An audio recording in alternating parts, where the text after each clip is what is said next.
Hey y'all, I am actually in a rush. I'm supposed to be at work at 9, but I was like, oh no, I promised my 3 videos a week. I wanted to talk because y'all, we had a lot of comments. I think it was like 400 comments. I had to go back and look, but it was a lot of comments from you beautiful sisters. It was about the video about why it takes so long for us to realize how beautiful we are.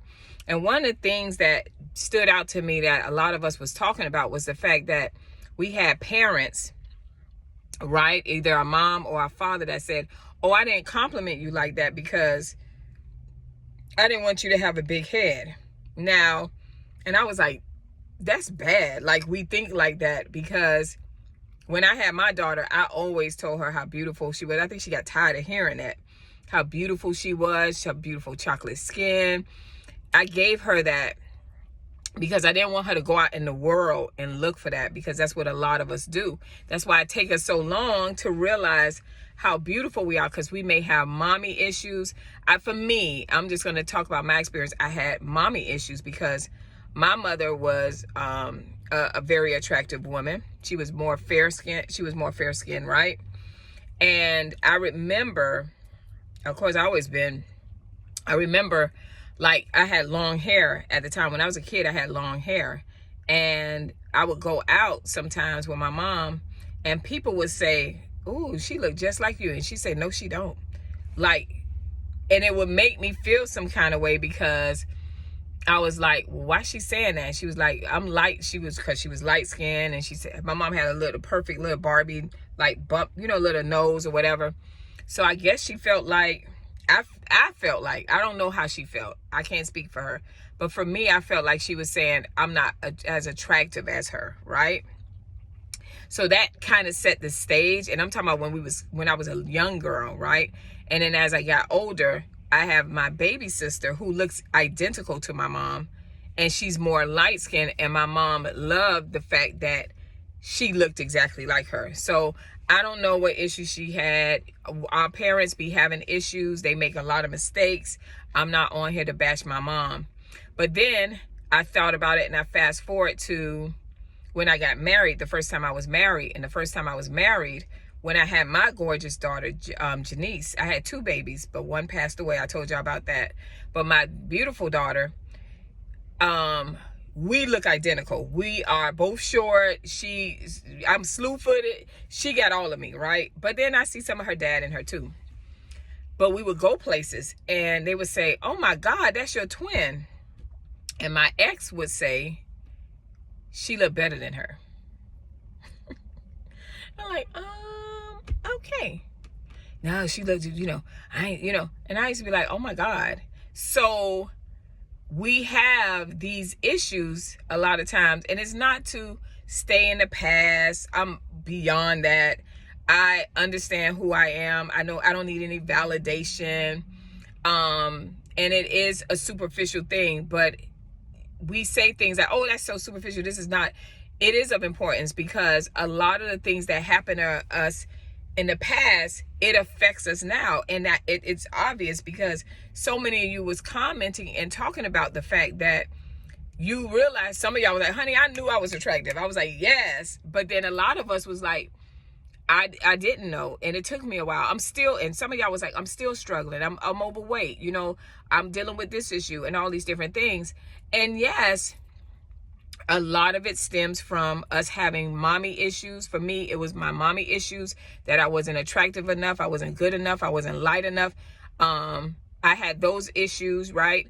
I didn't really have issues with my dad, but with my mom, I really had those issues because she had, one thing I can say is that my mom had her own insecurities and her own issues that she was dealing with. So as parents, we will put that off on our child, you know what I mean? Or our children.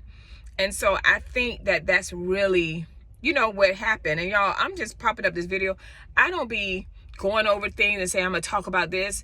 If it pops up and I'm like, oh, let me do this video.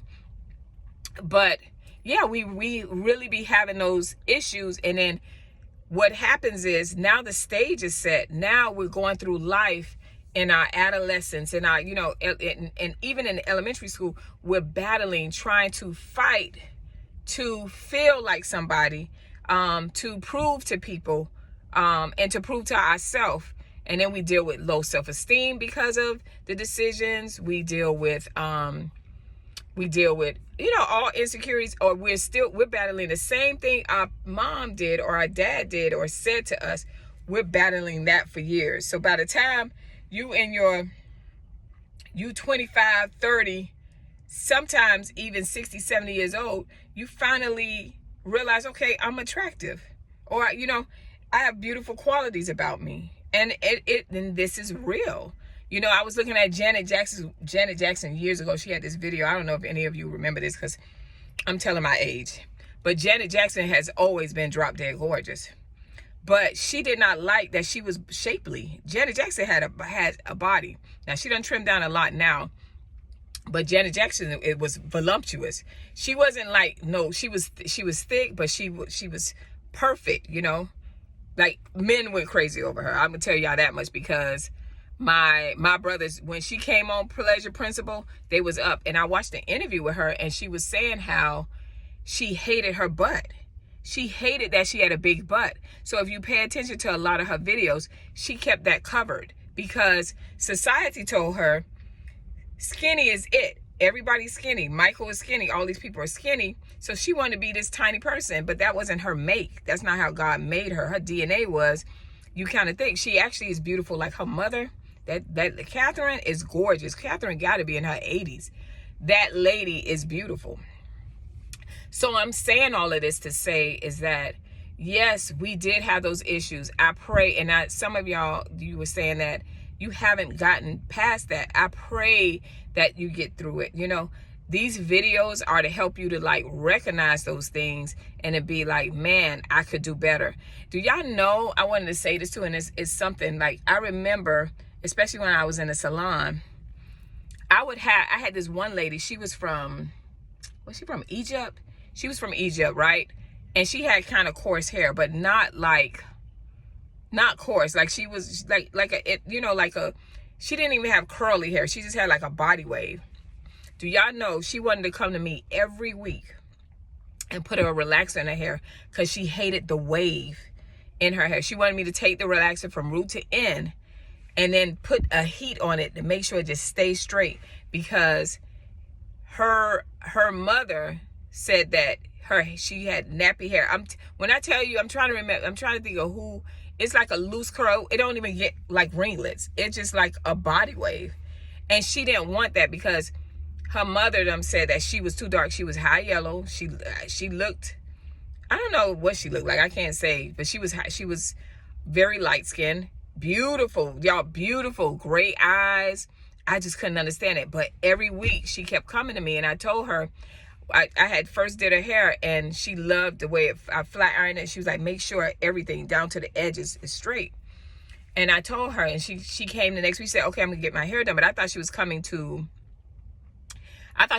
get it, flat ironed or whatever. And then I was gonna tell her, listen, you don't need your hair flat ironed every week. Just wrap it. You know how you normally tell them.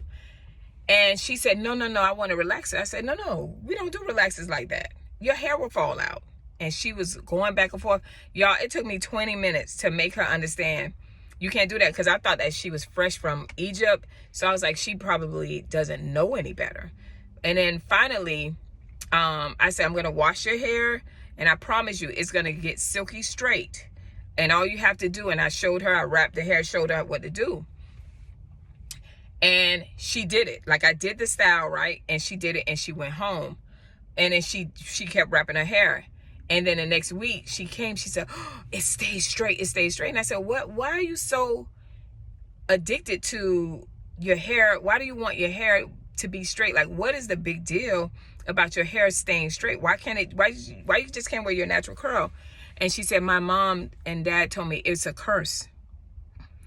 I'm telling you, we be having some issues. She was like, my mom and dad told me that was a curse, that my hair was bad, that, because everybody else had straight hair, blonde hair, and she wasn't. And she didn't understand it, because they all had the same dad and same mom. But you know how that is, generation. You may get something My dad is short, but his brothers are tall. But my great grandfather is short. So guess what?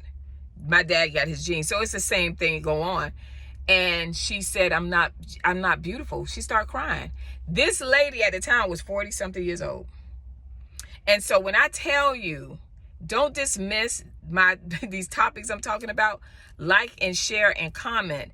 Don't dismiss it, because I wanted a channel where we can talk about things, why it affects us. Yes, I want to talk about hair and beauty and all that stuff, but I really want us to focus on the inside of us, because there's no way we can walk around and pretend we feel great about ourselves and I'm this and that or whatever.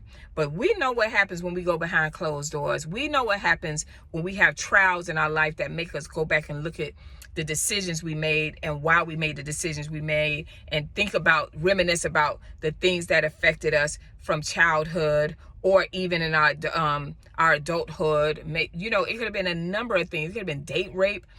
It could have been molestation. It could have been abandonment. We're making decisions based on some type of trauma in our life, and it doesn't have to necessarily be that. But for me, I think my trauma started when it came to me feeling beautiful. It's like this lady here. My trauma started when I was a kid with my mother. So I have mother wounds. I maybe know to make this topic mother wounds.